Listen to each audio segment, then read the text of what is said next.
બનાસકાંઠા જિલ્લા કોંગ્રેસ પ્રમુખ તરીકે તાજેતરમાં ગુલાબસિંહ રાજપૂતની પસંદગી કરવામાં આવી હતી, જેના પગલે આજરોજ ગુલાબસિંહ રાજપૂત દ્વારા જિલ્લા કોંગ્રેસ કાર્યાલય ખાતે વિધિવત પૂજા કરી પદગ્રહણ કરવામાં આવ્યું હતું, જેમાં ઉપસ્થિત લોકોએ ફૂલહાર પહેરાવી શ્રીફળ આપી શુભેચ્છાઓ પાઠવી હતી. તેમજ પાલનપુર લક્ષ્મીપુરા વિસ્તારમાં આવેલી પટેલ સમાજની વાડી ખાતે ગુલાબસિંહ રાજપૂતનો સત્કાર સમારંભ યોજાયો હતો, જેમાં પ્રદેશનું નેતૃત્વ તેમજ મોટી સંખ્યામાં ગુલાબસિંહ રાજપૂતના સમર્થકો ઉપસ્થિત રહ્યા હતા,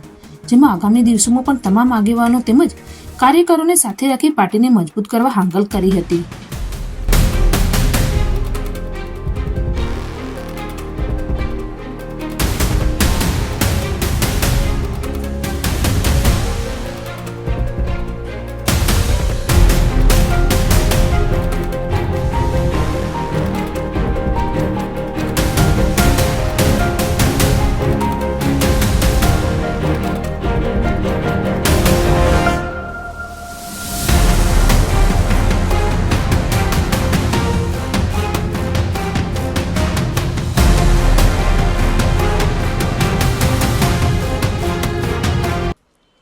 આજે કોંગ્રેસ પાર્ટીના સૌ આગેવાનોના આશીર્વાદથી જિલ્લા કોંગ્રેસ પ્રમુખ તરીકે પદ ગ્રહણ કર્યું છે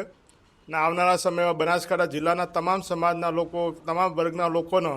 જે પણ પડતર પ્રશ્ન હશે, પ્રાણ પ્રશ્ન હશે, જે સમસ્યા હશે એનું ઉજાગર કરવાનું કામ જિલ્લા કોંગ્રેસ સમિતિના પ્રમુખ તરીકે હું સમગ્ર કોંગ્રેસ પાર્ટી કરશે. આજથી નવી જવાબદારી સ્વીકારી છે અને આવનારા સમયમાં સમગ્ર બનાસકાંઠામાં તમામ ચૂંટણી હોય કે સંગઠનની બાબત હોય એમાં કોંગ્રેસ પાર્ટી સમગ્ર ગુજરાતમાં બનાસકાંઠા અવ્વલ આવશે, એના માટેના સૌ પ્રયત્ન થશે.